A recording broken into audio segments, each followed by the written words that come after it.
Hello everyone and welcome back to English with Nivita. 12th CBSE Flamingo Second Home An Elementary School Classroom in a Slum by Stephen Spender. This is the third part and the third stanza continuation. If you haven't seen the first part and second part, you can just check it out. I'll be giving it in the end screen. If you are new to our channel, do subscribe. It will be very helpful for you to score marks very easily. CBSE போர்ட்லேருந்து நமக்கு sample papers வந்துடுச்சு. So அதையும் உங்களுக்கு நான் next வீடியோவில் upload பண்ணுறேன். இதுதான் ரொம்ப important. 80 மார்க்ஸுக்கு எப்படிலாம் கொஸ்டின்ஸ் கேட்பாங்க அப்படின்னு ரொம்ப கன்ஃபியூஷனில் இருக்கும் எல்லாருமே. ஸோ கண்டிப்பாக அந்த வீடியோவை உங்களுக்கு நான் அப்லோட் பண்ணுறேன். First, surely Shakespeare is wicked. The map a bad example, with ships and sun and love tempting them to steal for lives that slyly turn in their cramped holes. From fog to endless night on their slack heap, these children wear skins peeped through by bones and spectacles of steel, with mended glass like bottle bits on stones.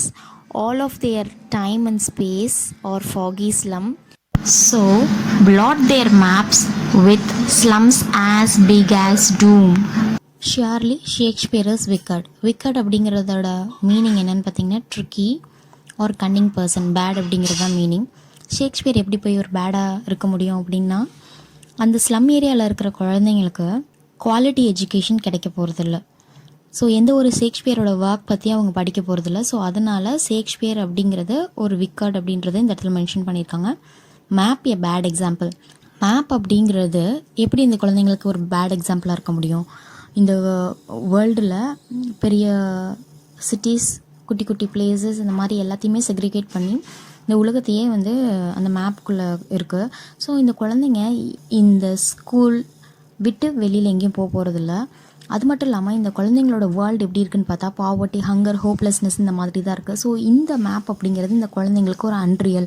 So it is beyond their abilities அப்படிங்கிறது தான் இந்த ரெண்டுக்குமான ஒரே answer. Shakespeare is wicked, map is bad example அப்படின்னு கேட்டாங்க அப்படின்னா Y அப்படின்னு ரிப்பீட்டடாக ஒரு கொஸ்டின் கேட்பாங்க. எக்ஸ்ட்ராக்ட்லி எக்ஸ்பெக்ட் பண்ணலாம், 2 மார்க் கொஸ்டின்ஸில் எக்ஸ்பெக்ட் பண்ணலாம். ஸோ இது ஒரு ரிப்பீட்டட் கொஸ்டின் கேட்டாங்கன்னா இதுக்கான ஆன்சர் ஷேக்ஸ்பியர் பற்றி இந்த குழந்தைங்க படிக்க போகிறதில்ல. And they are not having any quality education. இந்த ஸ்லம் ஏரியா குழந்தைங்களுக்கு மேப் அப்படின்னு பார்த்தா they are not going to enjoy all those places found in the map. அது ஒரு ஆன்சர். சரிங்களா? செகண்ட் லைன் பாருங்கள். With ships and sun and love tempting them to steal. ரொம்ப simple. Second பேராகிராஃபில் part 2ல் ஆல்ரெடி உங்களுக்கு சொல்லியிருப்பேன். கிளாஸ் ரூம்ஸில் இருக்கிற அந்த திங்ஸ் எல்லாமே இந்த குழந்தைங்கள திருடுறதுக்கு தான் டெம்ப்ட் பண்ணும். பிகாஸ் ரொம்ப புவராக இருக்கிற குழந்தைங்களோட அந்த கிளாஸ் ரூம் சுற்றி இருக்கிற அந்த ரிச்சான திங்ஸ் எல்லாமே கண்டிப்பாக இந்த குழந்தைங்கள என்ன தான் பண்ணும்? டெம்ப்ட் பண்ணும். Only to steel the things. அவங்களே ரொம்ப பாவர்ட்டியாக இருக்காங்க, பசியும் பட்னியுமாக இருக்காங்க. இந்த குழந்தைங்க கிட்ட இவ்வளோ ரிச்சான ஒரு திங்ஸை கட்டினா கண்டிப்பாக திருடணும். இப்போ எல்கேஜி யூகேஜிலாம் நம்ம படிச்சுட்டு இருக்கும்போது பார்த்திங்கன்னா நம்மளோட வேறு யாராவது குழந்தைங்க அழகாக பென்சிலோ இல்லை எரேசரோ வச்சுருந்தாங்கன்னா ரொம்ப டிஃப்ரெண்ட்டாக இருக்கும்ல, அதெல்லாம் பார்த்தா எடுக்கணும்னு தோணும். அது அந்த வயசில் அது திருட்டு கிடையாது. பட் இந்த குழந்தைங்களுக்கு இல்லாத குழந்தைங்களுக்கு இருக்கிறத பார்த்தா டெம்ப்ட் பண்ணல. ஸோ அதுதான் இந்த செகண்ட் லைன் மென்ஷன்ஸ். இந்த மாதிரி ரொம்ப ரிச்சான திங்ஸ் கிளாஸ் ரூம்ஸில் இருக்கிறதுலாம் அந்த குழந்தைங்கள திருடணும்னு மட்டும்தான் டெம்ப்ட் பண்ணுது அப்படின்றாங்க. Third line, for lives that slyly turn in their cramped holes. So இந்த இடத்துல ஸ்லைலி அப்படின்னா என்னென்னா கன்னிங்லி ஆர் சீக்ரெட்லி அப்படின்ற. ஸோ இப்போ இவங்களோட லைஃப் எப்படி இருக்குது அப்படின்னு பார்த்தா எந்த மாதிரி அவங்களோட லைஃப் ஸ்டைல் இருக்குது அப்படிங்கிறத தேர்ட் லைனில் மென்ஷன் பண்ணியிருக்காங்க. கிராம்ப்ட் ஹோல்ஸ் அப்படிங்கிறதோட poetic device, it is metaphor. மீனிங்கஸ் அவங்க வீடு எப்படி இருக்கும்? ரொம்ப குட்டியாக இருக்கும். பட் அங்கே இருக்கிற ஆட்கள் வந்து நிறைய பேர் இருப்பாங்க. ஸோ குட்டி ரூமில் நிறைய பேர் தங்கியிருக்கிற மாதிரி ஒரு சிச்சுவேஷன் இருக்குது. ஸோ அவங்க இருக்கிறது ஒரு குடிசை வீடு, ஹட்மெண்ட்ஸில் தான் இருப்பாங்க. ஸோ இவங்களோட அந்த பர்பெக்சுவல் ஸ்டேட் ஆஃப் பாவர்ட்டி, அந்த perpetual state of gloom, hunger and despair in the sense sadness. So இது என்றைக்குமே பர்பெக்சுவல் அப்படின்னா என்னென்னா நெவர் எண்டிங் பாவர்ட்டி. அவங்க லைஃப் ஃபுல்லாகவே அந்த பாவர்ட்டி இருந்துகிட்டே தான் இருக்கும் அப்படிங்கிறது தான் அந்த தேர்ட் லைனோட மீனிங். பாவர்ட்டி இது ஃபுல்லாக தான் நம்ம இந்த போயமில் பார்த்துட்ருக்கோம். அப்படி என்ன புவர் இந்த குழந்தைங்க லைஃப்பில் அப்படின்னு சொல்லி ஒரு 2 லைனில் இதுக்கான எக்ஸாம்பிள் கொடுத்துருக்காரு நம்ம போயட் ஸ்டீஃபன் ஸ்பெண்டர். அதாவது எவ்வளோ புவர் அப்படிங்கிறதுக்கான எக்ஸாம்பிள் பார்க்கலாம். From fog to endless night on their slag heap. So fog அப்படின்றது மீனிங் என்னன்னு பார்த்தீங்கன்னா டே. நைட். ஸோ அது ஆப்போசிட்டாக இருக்கா? ஸோ காலையிலேருந்து நைட் வரைக்கும். ஃபாக் அப்படிங்கிற வேர்டோட poetic device metaphor. Endless night அப்படிங்கிற வேர்டுக்கும் மெட்டஃபார் தான் poetic device. So endless night அப்படின்னா என்னென்னா நெவர் எண்டிங் டார்ச்சர். அதாவது நெவர் எண்டிங் டார்ச்சர்ன்றது எதை மென்ஷன் பண்ணியிருக்காங்க? பாவர்ட்டி அப்படிங்கிறது தான் நெவர் எண்டிங் டார்ச்சர் அப்படின்னு மென்ஷன் பண்ணியிருக்காங்க. ஸோ அவங்களுக்கு லைஃப் லாங் இந்த பாவர்ட்டி இருக்கும் லைஃப்பில். ஸோ இந்த டார்ச்சரில் தான் இருப்பாங்க. So from morning, from day to night, that is what being mention here as from fog to endless night. So காலையிலேருந்து நைட் வரைக்கும் இந்த பாவர்ட்டியில் தான் இருக்காங்க, இந்த டார்ச்சரில் தான் இருக்காங்க. சாப்பாடு இல்லாமல், ஒரு குவாலிட்டி எஜுகேஷன் இல்லாமல், நல்ல ஒரு குவாலிட்டி லைஃப் ஸ்டைல் இல்லாமல் நம்ம இருக்கிற இந்த லைஃப் அவங்களுக்கு இல்லை அப்படிங்கிறது அதோட meaning. On their slag heap. இந்த இடத்துல ஸ்லாக் ஹீப் அப்படிங்கிறது என்ன அப்படின்னு பார்த்தீங்கன்னா மெட்டஃபார். On their slag heap poetic devices மெட்டஃபார். இந்த மீனிங் என்னென்னு பார்த்தீங்கன்னா ஸ்லாக் ஹீப்னா ஒரு வேஸ்ட்டு, டம்ப்டு வேஸ்ட்டு, யூஸ்லெஸ். இந்த குழந்தைங்களே வேஸ்ட் அப்படிங்கிறாங்க. That is the meaning of slag heap. So சொசைட்டியில் நல்ல பணக்கார வீட்டு குழந்தைங்க வளருது அப்படின்னா நல்ல ஃபுட்டு கொடுத்து நல்லா நியூட்ரிஷியஸாக வளர்ப்பாங்க.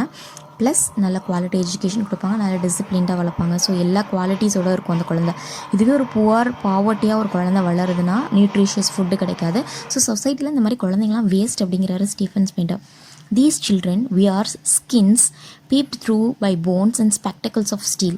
ஸோ இப்போ தான் அந்த எக்ஸாம்பிள் வந்திருக்காங்க.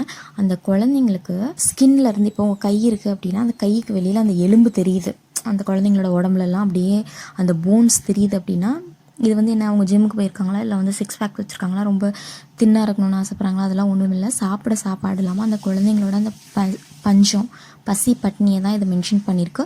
Wear skins peeped through by bones.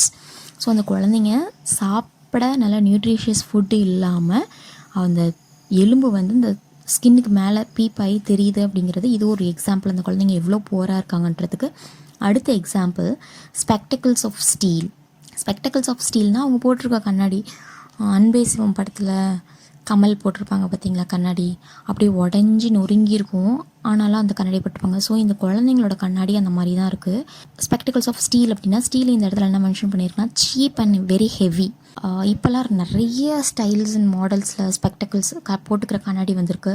ரொம்ப லைட் வெயிட்டாக, ரெக்டாங்கிள் ஷேப்பில், என்னென்னமோ ஷேப்பில் வந்திருக்கு. நிறைய அட்வான்ஸ்டு டெக்னிக்லாம் இருக்குது.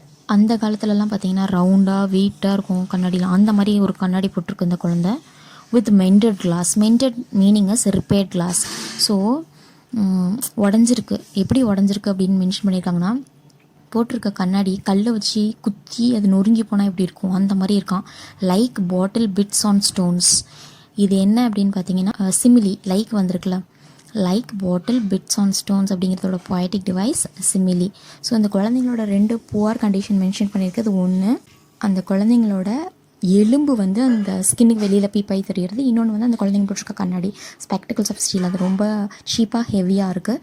அது மட்டும் இல்லாமல் போட்டிருக்க கண்ணாடி எப்படி இருக்குது, ரிப்பேர் பண்ண கிளாஸ் தான் போட்டிருக்காங்க, மெண்டட் கிளாஸ் போட்டிருக்காங்க. அது எப்படின்னா ஒரு கல்லை கொண்டு அது குத்தி நொறுக்குனா எப்படி இருக்கும் அந்த அளவுக்கு ரொம்ப டேமேஜ். அது கூட ரீப்ளேஸ் பண்ண முடியல அந்த குழந்தைங்களுக்கு, அவ்வளோ புவர் இருந்தாலும் அந்த கண்ணாடி தான் போட்டுட்ருக்காங்க. Like bottle bits on stones. See the next one. All their time and space are foggy slum. So அவங்க லைஃப் லாங் எப்படி தான் இருக்க போகிறாங்கன்னா இந்த ஃபாகி ஸ்லம் அப்படிங்கிறது மெட்டஃபார். இதோட மீனிங் என்னென்னு பார்த்தா அவங்களோட லைஃப் ஃபுல்லாகவே டார்க்காக, ரொம்ப டர்ட்டியாக, எந்த ஒரு ஹோப்புமே இல்லாமல், ஹோப்லெஸ்னஸ் இப்படி தான் இருக்க போகுது அவங்க லைஃப் அப்படிங்கிறாங்க. See the last line in this given stanza. So blot their maps with slums as big as doom. இந்த இடத்த blot அப்படிங்கிறது என்னென்னா weak point. as big as doom அப்படிங்கிறதோட பொய்டிக் டிவைஸ் வந்து as லைக் ஸோ வந்தாலே simile தான். டூம் அப்படின்னா death, disaster நம்ம எல்லாருக்குமே தெரிஞ்சது தான். ஸோ இந்த ஸ்லம் ஏரியா அப்படிங்கிறது இந்த குழந்தைங்களுக்கு ஒரு டிசாஸ்டர், ஒரு டூம் மாதிரி தான். இவங்களோட லைஃப் எப்படி இருக்குது அப்படிங்கிறத தான் மென்ஷன் பண்ணியிருக்கு. So the last line it mentions the lifes of these children. So இவங்க லைஃப் வந்து டெஸ்ட்ராய்டு ஒன் இந்த ஸ்லம் ஏரியாவில் அப்படிங்கிறது தான் இதோட meaning. Unless governor, inspector, visitor, this map becomes their windows, and these windows that shut up their lives like catacombs break open till they break the town and show the children to green fields and make their world run azure on gold sands, and their tongues run naked into the books, the white and green leaves open, History theirs, whose language is the sun. இந்த குழந்தைங்க இவ்வளோ புவராக இருக்கிறதுக்கு யார் ஒரு solution கொடுக்க முடியும்? இந்த கடைசி ஸ்டான்ஸாக ஃபுல்லாகவே வந்து பார்த்தா இந்த கம்ப்ளீட் போயம்க்கான ஒரு ரெமடி, ஒரு சொல்யூஷன் தான் கொடுத்துருப்பாங்க. யார் இதுக்கான ஸ்டெப்ஸ் எடுக்க முடியும்? நீங்களான்னு நானா? Governor, inspector, visitors. ஸோ பெரிய பெரிய பொசிஷனில் இருக்கவங்க எல்லாருமே ஏதாவது ஒரு டெசிஷன் எடுக்கணும் இந்த குழந்தைங்களுக்கு அப்படின்றாங்க. இது மட்டும் இல்லாமல் விண்டோஸ் அப்படின்னு கொடுத்துருக்காது. நம்ம கிளாஸ் ரூமில் இருக்க விண்டோஸ்ன்னு தயவு செஞ்சு எழுதிக்கூடாது. The windows are nothing but the opportunities provided for these children.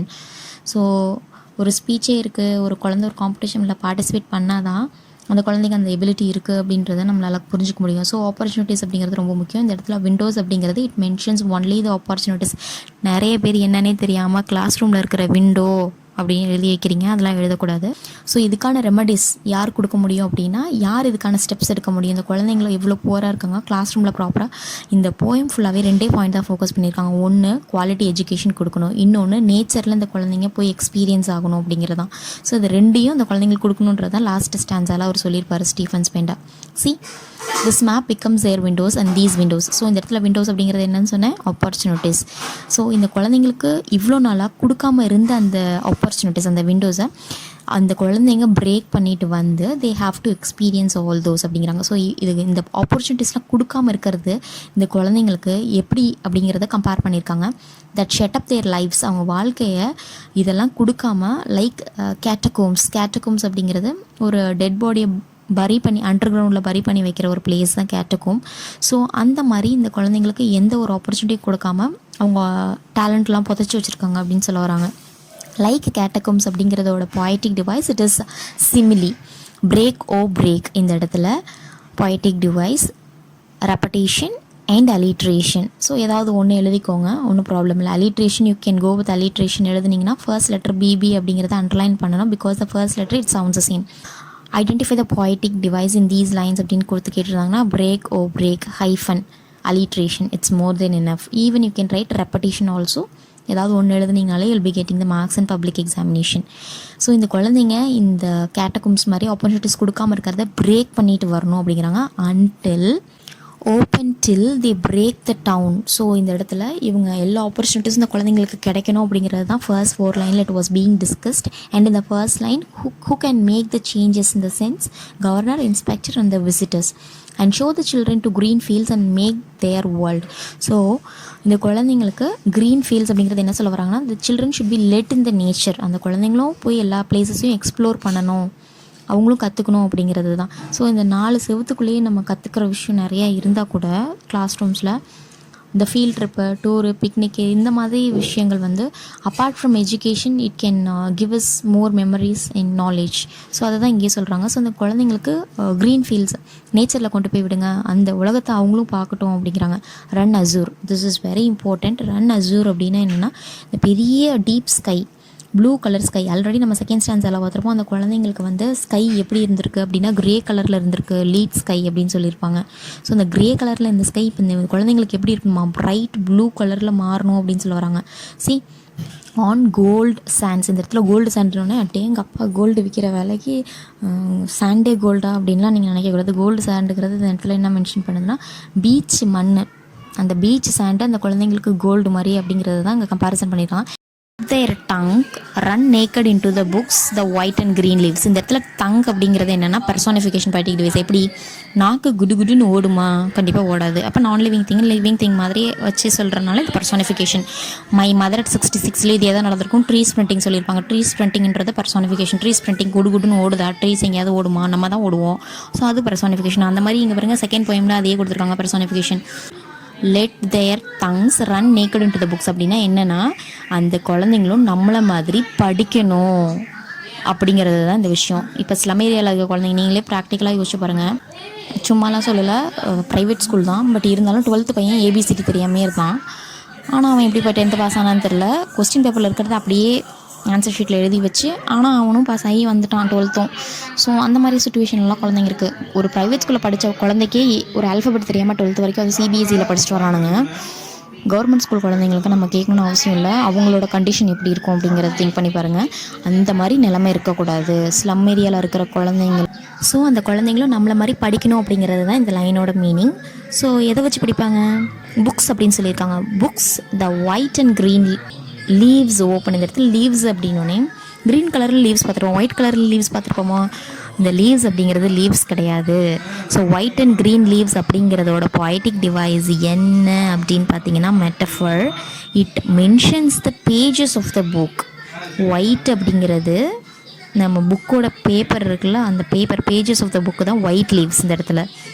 Green லீவ்ஸ்னால் clean environment and the prosperity. Already சொல்லிட்டேன், இந்த போயம்லேயே ரெண்டு விஷயத்தை தான் ஃபோக்கஸ் பண்ணியிருக்காங்க. ஒன்று அந்த குழந்தைங்களுக்கு குவாலிட்டி எஜுகேஷன், இன்னொன்று they have to be allowed in the nature to learn many things. So இந்த குழந்தைங்களுக்கு ஒயிட் அண்ட் க்ரீன் லீவ்ஸ் அப்படிங்கிறது, white leaves are nothing but the pages of the book and the green leaves are nothing but the environment and prosperity. Open history theirs whose language is the sun. Last line language is the சன்னுங்கிறது metaphor. இது ரொம்ப ரொம்ப ரொம்ப பவர்ஃபுல்லான line. Last line is a powerful line being used by the poet Stephen Spencer. இந்த போயமில் எந்த line ரொம்ப பவர்ஃபுல்லான லைன் அப்படின்னு கேட்டாங்கன்னா இந்த last line. The meaning is the people who make history are those who speak and think and feel and enjoy the sun. So already Stephen Spencer ஒரு history create பண்ணிட்டாரு, அதை நமக்கு வந்து படிச்சுட்டு இருக்கோம். ஃபேக்டாக இல்லையா? அந்த மாதிரி யாரெல்லாம் ஒரு ஹிஸ்ட்ரி கிரியேட் பண்ணணும்னு நினைக்கிறாங்களோ அவங்களாம் பேசணும் அப்படிங்கிறாங்க. மேம் நான் சூப்பராக பேசுவேன் அப்படின்னு சொல்லுவீங்க, தெரியும், நீங்கள் எல்லோரும் செம்மையாக பேசுவீங்க. பேசணும், திங்க் பண்ணணும், நம்மளாக திங்க் பண்ணி நம்ம ஓனாக திங்க் பண்ணி பேசணும். அந்த என்ன சொல்ல வராங்கன்னா we have to be left in nature and quality education இருக்கணும், நம்ம நேச்சர்லேயும் விடணும். அந்த ரெண்டு பாயிண்ட்டையும் சேர்த்து அப்படி பவர்ஃபுல் லைனாக கொடுத்துருக்காங்க நம்ம Stephen Spencer. So we have to speak, think and feel and enjoy the sun. இந்த இடத்துல எல்லாம் சன்னை கொண்டு வந்திருக்காங்கன்னா நேச்சரை கொண்டு வரணும் அப்படிங்கிறதுக்காக கொண்டு வந்திருக்காங்க. So this is the last line which is a powerful line being used by the Stephen Spender. Open history theirs whose language is the sun. So நம்ம எல்லாராலையும் ஒரு சரித்திரம் படைக்க முடியும் அப்படின்னு சொல்லி அவர் ரொம்ப நம்புகிறாரு. ஸோ இதுக்கான சொல்யூஷன் என்ன, நான் பர்சனலாக என்னோடய சஜஷனோட இந்த போயம் உங்களுக்கு நான் டீச் பண்ணி முடிக்கிறேன். பாவர்ட்டி அப்படிங்கிறது எல்லாரோட லைஃப்லேயும் மேபி வந்திருக்கலாம், வராமையும் போகலாம். பட் பாவர்ட்டி அப்படிங்கிறதுக்கான ஒரே சொல்யூஷன் எஜுகேஷன் மட்டும்தான். எஜுகேஷன் ஒரு குழந்தைங்களுக்கு கொடுத்தா அந்த ஜென்ரேஷன் இல்லைனாலும் அடுத்த ஜென்ரேஷன் கண்டிப்பாக வந்து முன்னேற முடியும். இதுவே காசு பணம் கொடுத்தா கண்டிப்பாக வந்து இதுக்கான சொல்யூஷனே கிடையாது. Only solution is education. So இந்த பாயிண்ட்டை வச்சு நீங்கள் நிறைய எழுதிடுவீங்கன்னு நான் நம்புகிறேன். மாடல் பேப்பரும் வந்து ரிலீஸ் பண்ணியிருக்காங்க, அது அடுத்த வீடியோவில் உங்களுக்கு நான் அப்லோட் பண்ணுறேன். ரொம்ப ஹாப்பியான ஒரு விஷயத்தை இந்த வீடியோவோட உங்களோட ஷேர் பண்ணிக்கிறேன். அந்த 3rd லெவல் சம்மரி வந்து கொஞ்சம் ரீச் போயிருக்கு. மற்ற வீடியோஸ் கம்பேர் பண்ணும்போது ஒரு 1500 வியூஸ் கிட்ட வந்திருக்கு. இப்போது 1300 வியூஸ்லேயே ஒரு பையன் கண்டுபிடிச்சிட்டான் நான் என்கிட்ட 6th படித்த பையன். ஒரு ஸ்கூலில் ஒர்க் பண்ணிகிட்டு இருக்கும்போது அந்த பையன் கண்டுபிடிச்சிட்டான். இத்தனைக்கும் நான் கிளாஸ் டீச்சர் கூட இல்லை, ஜஸ்ட் இங்கிலீஷ் மட்டும்தான் எடுத்துகிட்டு இருந்தேன். இன்னொரு மேம் அவனுக்கு கிளாஸ் டீச்சர் இருந்தாங்க. அப்புறம் இன்னொரு ஸ்கூலில் மீட் பண்ணது, அந்த பையனை கூப்பிட்டு பேசினது எல்லாத்தையுமே கரெக்டாக கண்டுபிடிச்சிட்டான். ஜஸ்ட் வாய்ஸ் மட்டும்தான் வச்சு கேட்டிருக்கான், கண்டுபிடிச்சிட்டான் அந்த பையன். இப்போது 12th படிச்சுட்ருக்கான். ஃபுல்லாக சென்னையில் இருக்கேன்னு சொன்னால் ஐம் வெரி ஹாப்பி. அந்த ஸ்டூடெண்ட் பேர் ராகுல். எனக்கு இன்னும் ஃபேஸ் கரெக்டாக ரெகக்னைஸ் ஆகலை, ஃபோட்டோ அனுப்புகிறேன்னு சொல்லியிருக்காப்புல. So God bless you. எங்கே இருந்தாலும் ஹாப்பியாக நல்லா படிக்கணும். எப்படி இந்த வருஷம் அவன் மார்க் ஸ்கோர் பண்ணுறதுக்கு நான் கண்டிப்பாக ஹெல்ப் பண்ணுவேன். அதேமாதிரி நீங்களும் எல்லாருமே எல்லா எக்ஸாம்ஸும் நல்லா பண்ணுங்க. இந்த வீடியோ புரிஞ்சிருக்கும்னு நினைக்கிறேன். பிடிச்சிருந்தா சப்ஸ்கிரைப் பண்ணுங்கள். Stay connected. See you in the next interesting video.